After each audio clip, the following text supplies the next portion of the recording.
Paps, nangyari dyan? Ay, flat ka. Paps, sabi dyan, gawin natin. Wala kang dalang patch? Okay. Ay, chinek mo na kung anong nakatusok nito?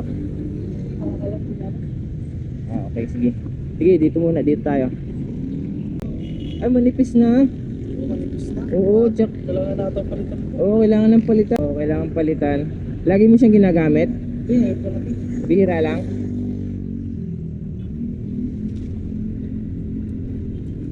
Check natin mamaya kung anong nakatusok dito.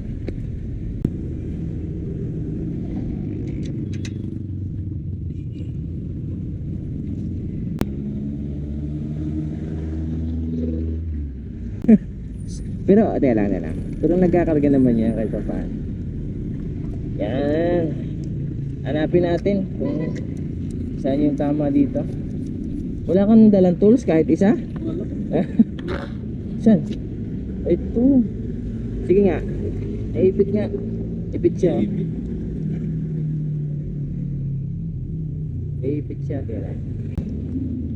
So, ibig sabihin dito, kaya siya naipit, kulang sa hangin. Tama ba? Hindi ka naman nagmamadali, ano? Kasi minsan yung nire-rescue ko papasok sa trabaho, kaya pantalas kami.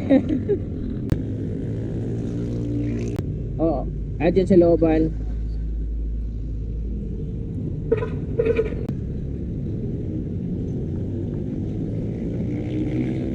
Hindi na nabubuksan yung TV. Paps, pasuyo ako. Check natin kung ano. Okay na, baka sumobra. Paps, check mo nga kung ano, pakinggan mo kung may nasingaw. Wala naman. Okay. I-pwesto natin ng ayos para hindi maipit. Pwesto natin ng ayos, ha. Sige lang. Ayusin ko yung pagkakalagay. Yan, dapat nakaganyan siya.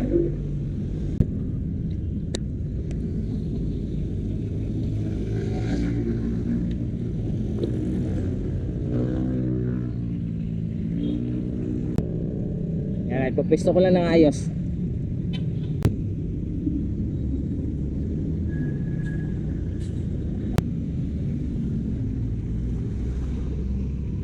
Paps, pasuyo ako dito. Ligpitin ko lang yung gamit ko, ha.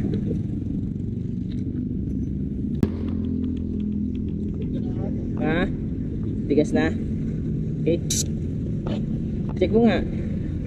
Ayun. Alright. Ano, boss? Paps, ingat ha. Walang magkano at ako'y natulong talaga. Ingat ha, anong pangalan mo? Ha? Bonbon.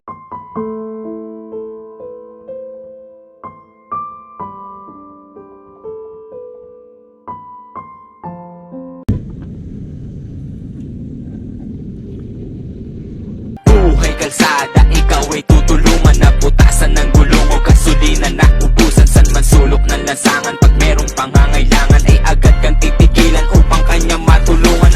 Sino ba siya, ang rider nating superhero? Handa siyang sumaklolo, iskinita mano kanto. Bike nakamotor, pwede ba kitang alalayan? Huwag kang mag-alala, ito'y kusang loob ko lamang ang makauwi kayo ng ligtas. Ang mahalaga, ang konti kong maidulong sa inyong aperya. Halikan at sumama tayo kay buhay karsada. Mahaba pa ang biyahe, huwag mawalan ng pag-asa.